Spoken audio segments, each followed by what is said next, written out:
Assalamualaikum warahmatullahi wabarakatuh. Kami dari ADI Incubation Room atau AIR, Kantor Urusan Bisnis dan Investasi atau KUBI Universitas Ahmad Dahlan akan mempresentasikan rencana kerja untuk lembaga inkubator tahun 2025. Program ini diinisiasi oleh Program Inkubator Lembaga Pembiayaan Dana Bergulir Kementerian Koperasi dan UKM Republik Indonesia pada tahun 2025.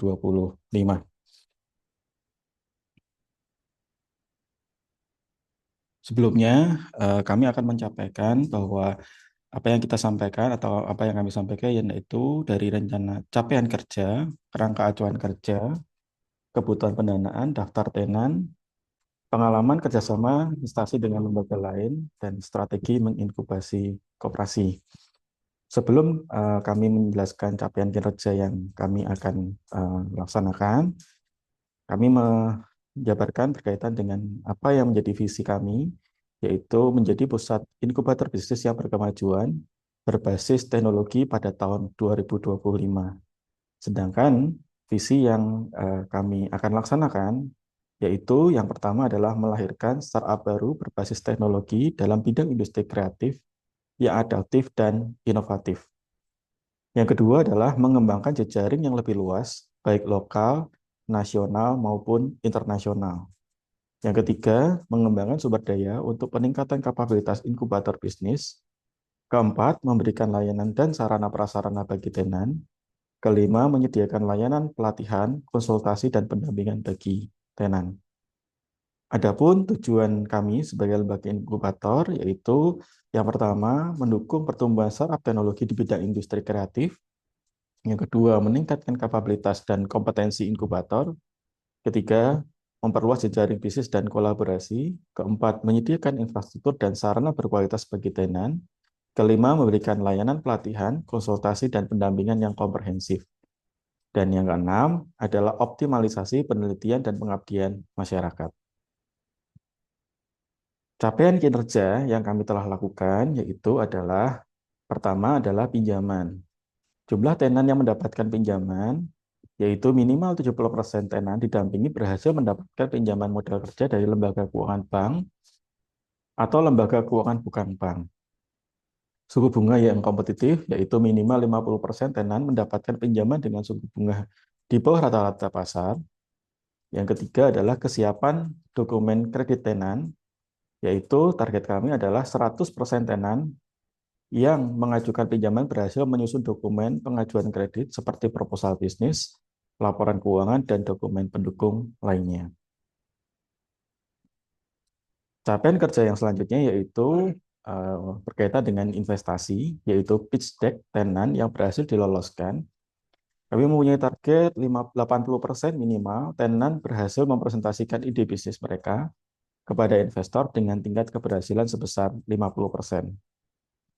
Yang kedua adalah diversifikasi sumber daya investasi, yaitu tenan berhasil mengakses berbagai jenis investasi, dalam hal ini angel investor, venture capital, dan crowdfunding untuk meningkatkan diversifikasi pendanaan.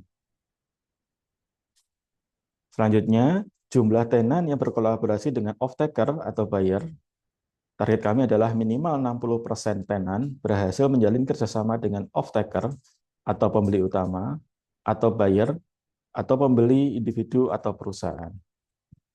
Yang kedua adalah rantai pasok yang terintegrasi.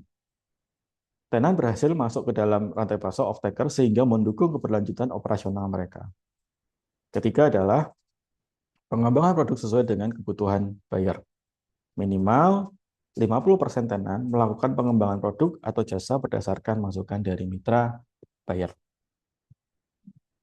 Kerangka acuan kerja yang kami akan laksanakan dalam pengembangan tata kelola koperasi yaitu yang pertama adalah kami mempunyai tujuan yaitu pengembangan tata kelola kelembagaan koperasi.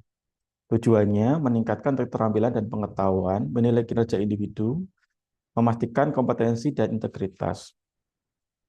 Ruang lingkup kegiatannya adalah pengelolaan administrasi kelembagaan koperasi, dan yang kedua adalah pemenuhan legalitas koperasi.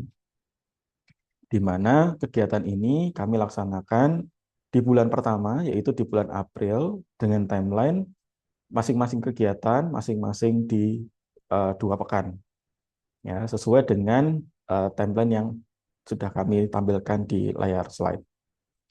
Output dari kegiatan pengembangan tata kelola kelembagaan koperasi adalah koperasi atau UMKM mempunyai legalitas dokumen yang lengkap dan valid untuk koperasi. Yang kedua adalah administrasi kelembagaan koperasi yang lebih tertata, mencakup data keanggotaan dan struktur organisasi.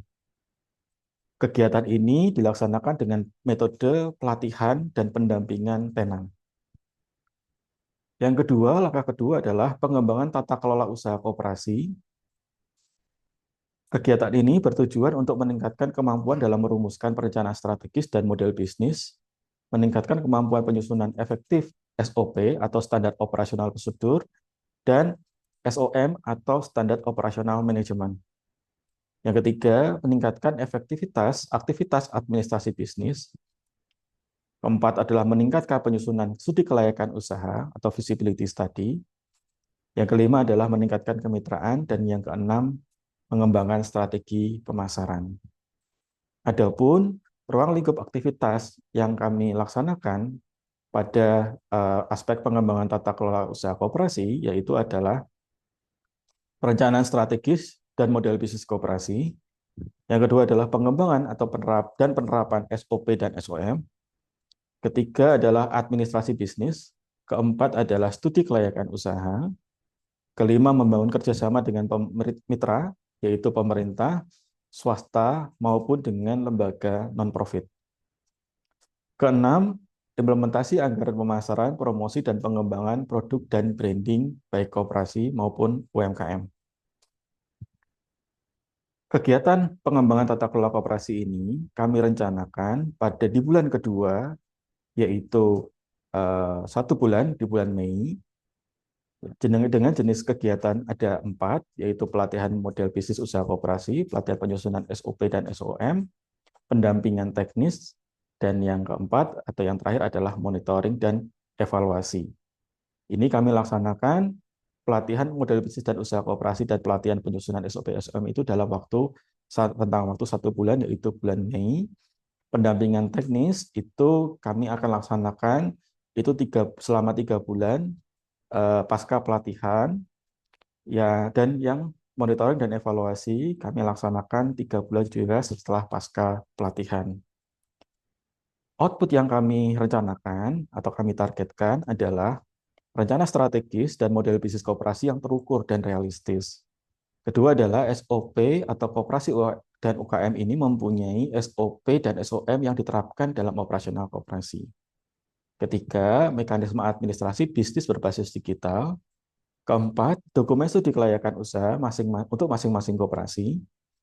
Yang kelima adalah adanya peningkatan jumlah kemitraan strategis yang dimiliki koperasi. Keenam adalah strategi pemasaran yang mampu meningkatkan penjualan dan citra koperasi. Tentunya, luaran yang kami targetkan ini menggunakan metode pelatihan, pendampingan, dan monitoring dan evaluasi.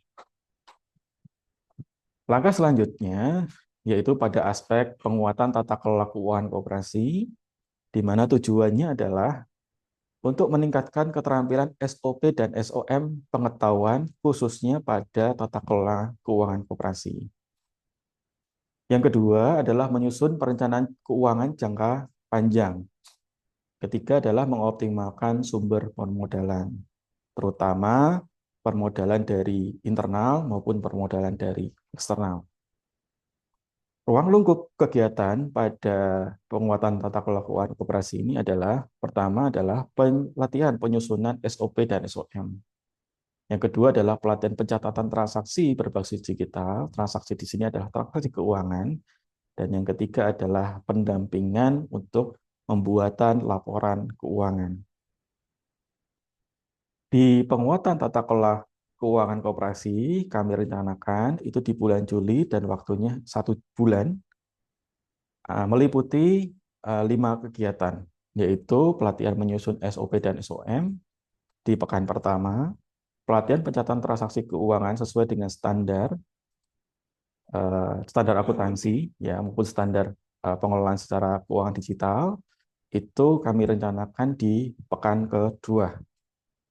Pendampingan penyusunan laporan keuangan dan optimalisasi sumber permodalan kami rencanakan juga di pekan kedua bulan Juni. Sedangkan strategi pengelolaan permodalan untuk mendukung operasional operasi kami rencanakan pada pekan ketiga dan keempat bulan Juni. Output yang diharapkan dari penguatan tata kelola keuangan koperasi ini adalah koperasi ini memiliki SOP dan SOM pengelolaan keuangan koperasi termasuk pencatatan transaksi aset, utang piutang, dan pelaporan keuangan. Yang kedua adalah koperasi memiliki panduan pencatatan transaksi koperasi berbasis digital. Ketiga adalah laporan keuangan yang dibuat sesuai dengan standar akuntansi koperasi. Keempat adalah perencanaan keuangan koperasi untuk jangka pendek, menengah, dan panjang. Saat ini, sebagian besar koperasi memiliki rencana jangka pendek, namun belum juga ada beberapa koperasi yang belum memiliki rencana keuangan jangka menengah maupun di rencana jangka panjang. Yang kelima adalah peningkatan keterampilan khusus koperasi dalam mengelola keuangan secara profesional. Pada aspek tata kelola keuangan koperasi ini menggunakan metode sama, pelatihan, pendampingan, monitoring, dan evaluasi. Selanjutnya, langkah selanjutnya adalah pelatihan optimalisasi fungsi rapat anggota. Perlu diketahui, rapat anggota ini atau rapat anggota tahunan merupakan kewajiban bagi koperasi. Koperasi yang sehat adalah koperasi salah satunya mampu melaksanakan rapat anggota tahunan itu setiap tahun minimal 1 tahun sekali atau rapat anggota minimal 1 tahun sekali. Pelatihan optimalisasi fungsi rapat anggota ini memiliki tujuan. Yang pertama adalah meningkatkan pemahaman fungsi dan mekanisme rapat anggota. Tentunya rapat anggota ini menurut Peraturan Menteri Koperasi Nomor 19 Tahun 2015 mengalami perkembangan. Ya, tidak hanya rapat anggota yang dilaksanakan secara tatap muka, namun juga bisa menggunakan rapat anggota yang dilaksanakan secara tertulis maupun menggunakan media elektronik. Selanjutnya, memastikan laporan pertanggungjawaban, yaitu laporan pertanggungjawaban pengurus dan pengawas, bisa dilaporkan dengan sangat baik oleh pengurus dan pengawas. Yang ketiga, membantu pengawas menyusun laporan. Tentunya di sini adalah laporan pertanggungjawaban pengurus dan laporan pertanggungjawaban pengawas. Membekali peserta menyusun risalah rapat anggota tahunan. Pelatihan optimalisasi fungsi rapat anggota ini tahunan ini melingkupi mekanisme penyelenggaraan rapat anggota. Mekanisme ini dari mulai kesiapan rapat anggota tahunan, materi rapat anggota tahunan, sampai dengan pelaksanaan dan pasca pelaksanaan rapat anggota tahunan. Yang kedua adalah penyusunan laporan pertanggungjawaban. Pada kegiatan ini kami mempersiapkan pengurus dan pengawas untuk mempunyai atau memiliki satu laporan pertanggungjawaban yang sesuai dengan standar. Yang ketiga adalah penyusunan hasil pengawasan. Yang keempat, teknik penyusunan risalah atau berita acara rapat anggota, dan fungsi pelatihan ini akan kita simulasikan. Jadi kita akan mensimulasikan rapat anggota, pelatihannya dalam bentuk simulasi rapat anggota. Selanjutnya di dalam pelatihan ini memiliki timeline, yaitu pelaksanaan kami rencanakan di bulan Juli, waktunya 1 bulan, di mana mekanisme penyelenggaraan rapat anggota tahunan itu di pekan pertama, penyusunan laporan hasil pengawasan dan rekomendasi strategis, laporan pertanggungjawaban pengurus maupun pengawas di pekan ketiga, dan praktik simulasi pelaksanaan rapat anggota kami laksanakan di pekan keempat. Outputnya apa? Outputnya adalah operasi memiliki rapat anggota tahunan, memahami mekanisme dan fungsi rapat anggota tahunan. Laporan pertanggungjawaban pengurus mencakup aspek kelembagaan usaha dan keuangan. Pengurus bisa melaporkan. laporan hasil pengawasan yang lengkap dan dengan rekomendasi strategis. Dalam hal ini pengawas bisa melaporkan hasil pengawasannya. Yang keempat adalah risalah rapat anggota disusun dengan baik dan dapat menjadi acuan pengambilan keputusan. Di dalam pelatihan optimalisasi fungsi rapat anggota tahunan menggunakan metode pelatihan dan pendampingan. Yang terakhir di sini adalah pengembangan sumber daya manusia. Koperasi dalam pelaksanaannya tidak luput dari sumber daya manusia yang sehat. Koperasi sehat juga salah satu faktor pendukungnya adalah sumber daya manusia yang baik. Nah, pengembangan ini penting yaitu untuk meningkatkan keterampilan dan pengetahuan sumber daya manusia. Dalam hal ini kapasitas kompetensi dari pengurus, pengawas, karyawan maupun anggota yang terlibat di dalam usaha koperasi. Yang kedua adalah menilai kinerja individu. Ya, nanti kami bisa memberikan satu pendampingan atau pelatihan mengenai tata kelola penilaian kinerja. Yang ketiga, memastikan kompetensi dan integritas bagi pengurus, pengawas maupun karyawan atau dalam hal ini adalah pengelola. Nah, pengembangan SDM ini memiliki ruang lingkup kegiatan, yaitu pelatihan teknis dan manajerial, dan yang kedua adalah workshop pengembangan keterampilan. Kami rencanakan kegiatan pengembangan SDM ini pada bulan Agustus, di mana bulan Agustus ini ada kegiatan berkaitan dengan pelatihan teknis manajerial bagi anggota pengurus dan pengawas, dan workshop pengembangan keterampilan yang lebih spesifik. Harapannya, pengembangan SDM itu bisa menghasilkan anggota, pengurus, dan pengawas koperasi yang memiliki kompetensi, keterampilan sesuai dengan kebutuhan koperasi. Koperasi memiliki laporan hasil evaluasi kinerja individu dan kelompok koperasi. Dan koperasi memiliki juga sertifikat kompetensi untuk pengelola dan dalam hal ini bisa dikembangkan untuk pengawas maupun kepada pengurus koperasi. Metode pelaksanaan di dalam pengembangan sumber daya manusia yang kami akan laksanakan yaitu pelatihan dan pendampingan sumber daya manusia. Dari kegiatan yang kami lakukan tadi, kami dapat rangkum timeline-nya dari bulan Maret sampai dengan September, kurang lebih 7 bulan pada tahun 2025. Kami membagi program ini menjadi 8 kegiatan. Dari mulai pra-program inkubasi, kami menyiapkan tenannya, kami mengidentifikasi kebutuhan tenan, dan yang kedua adalah langkah untuk pengembangan kelembagaan, tata kelola usaha, keuangan, laporan anggota tahunan, sumber daya manusia, dan pendampingan teknis ini kami juga laksanakan hampir setiap bulan, dan di akhir bulan kami akan melakukan evaluasi terhadap efektivitas program inkubasi ini. Untuk kebutuhan pendanaan yang kami ajukan, yaitu ini bentuk estimasi. Yang pertama, di kegiatan yang pertama adalah pelatihan pengembangan tata kelola kelembagaan koperasi, yaitu kita menyesuaikan dari aktivitas-aktivitas yang tadi telah kami sampaikan, yaitu dari mengenai pelatihan mengenai pengembangan tata kelola kelembagaan koperasi. Unsur-unsurnya ada pelatihan dan pelatihan pengelolaan administrasi dan pelatihan pemenuhan legalitas koperasi.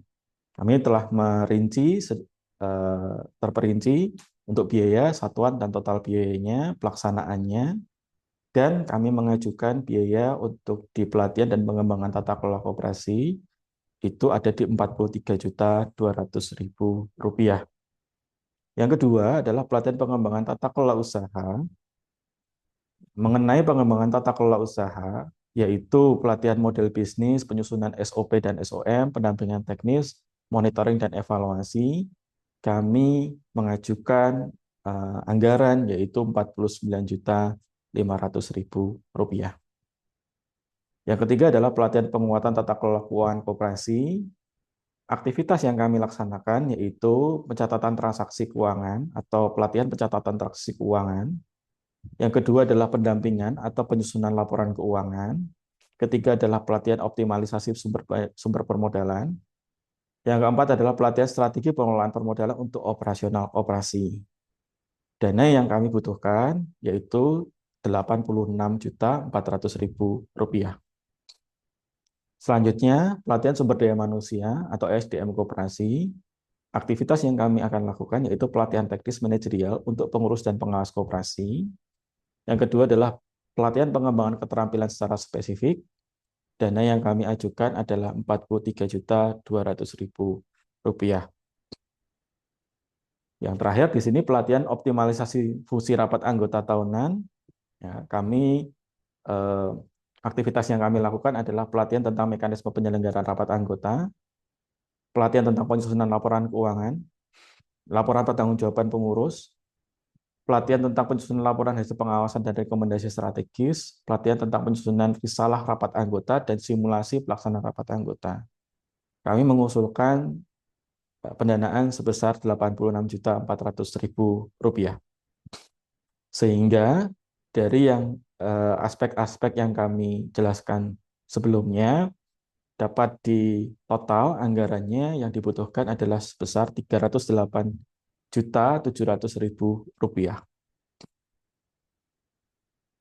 Daftar tenan yang telah dibina oleh eh, program air dari KUBI UAD ini adalah yang pertama adalah Koperasi Adi di Umbul Harjo, Yogyakarta, Koperasi Wahana Mandiri di Banguntapan, Bantul, Koperasi Pemasaran Bangun Akses Kemandirian Difabel atau KSP Bank Difabel, lokasinya ada di Ngaglik, Sleman, Yogyakarta, Koperasi Syariah Pimpinan Ranting Bandar Harjo, Kulon Progo, dan Jaringan Koperasi Syariah Muhammadiyah atau JKSM yang berlokasi di kota Yogyakarta.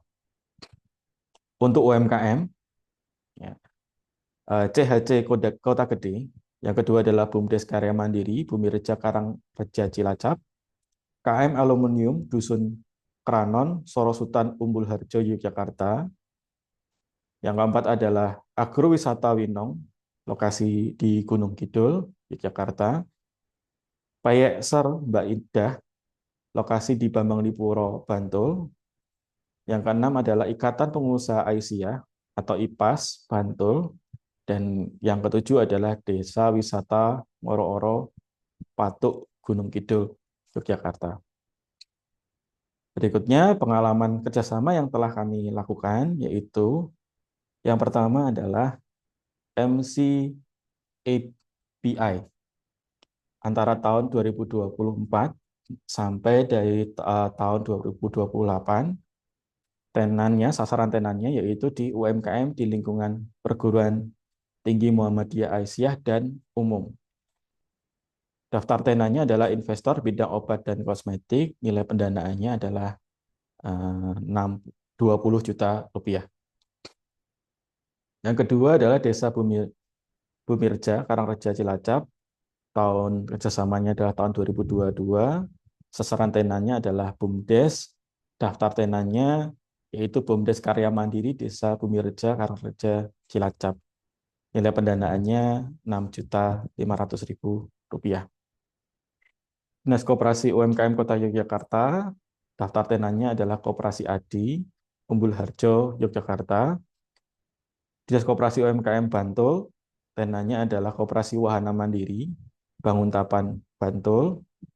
Dinas Koperasi UMKM Kabupaten Sleman, daftar tenannya adalah Koperasi Pemasaran Bangun Akses Kemandirian Difabel atau KSP Bank Difabel di Ngaglik, Sleman. Dinas Koperasi UMKM Kabupaten Kulon Progo, yaitu Koperasi Syariah Pimpinan Ranting Bangun Harjo, Kulon Progo, Sentra Industri Hebal, Ngargosari, Kelompok UMKM Kelurahan Jatisrono, Nanggulan, Kulon Progo, Kelompok UMKM Kapenawon, Nanggulan. Dinas Koperasi UMKM Kabupaten Bantul, pada tahun 2021, daftar tenannya adalah Kelompok UMKM Semanu Gunung Kidul, kelompok UMKM Kelurahan Ngoro-Ngoro, Agrowisata Winong Gunung Kidul. Jaringan Koperasi Syariah Muhammadiyah Yogyakarta bertempat di Kota Yogyakarta. Daftar tenanya adalah Koperasi Adi Umbul Harjo Yogyakarta. Yang terakhir adalah IWAPI Kota Yogyakarta, tahun kerjasamanya adalah tahun 2021. Sasaran tenanya adalah usaha mikro kecil menengah. Daftar tenanya adalah kelompok masyarakat Tinalan RT 6 Yogyakarta. Jumlah pendanaannya variatif antara 100 juta ya atau antara 6.500.000, 1.500.000 sampai dengan 100 juta rupiah. Strategi yang kita akan laksanakan yaitu meliputi pra-inkubasi, tahap inkubasi, dan output yang diharapkan serta outcome atau dampak yang diharapkan. Dari pra-inkubasi, kami melakukan proses ya atau analisis kebutuhan tenan ya ataupun nantinya akan ada seleksi rekrutmen. Yang kedua, masuk ke dalam tahapan inkubasi. Di tahapan keinkubasi ini meliputi 5 aspek. Aspek yang pertama adalah aspek kelembagaan. Aspek kelembagaan ini bentuknya nanti metodenya adalah pelatihan, pendampingan, dan studi kasus. Di dalam aspek kelembagaan ini, koperasi kami berikan pemahaman, kami berikan pendampingan mengenai anggaran dasar maupun perubahannya, administrasi keanggotaan, meliputi daftar anggota, meliputi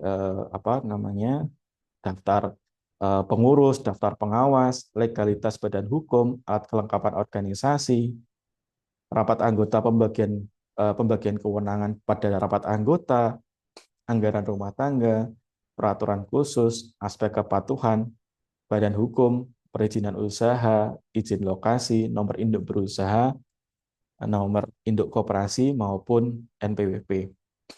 Pada aspek kelembagaan ini kami menggunakan dasar Peraturan Menteri Koperasi Nomor 9 Tahun 2018 tentang penyelenggaraan dan pembinaan perkoperasian.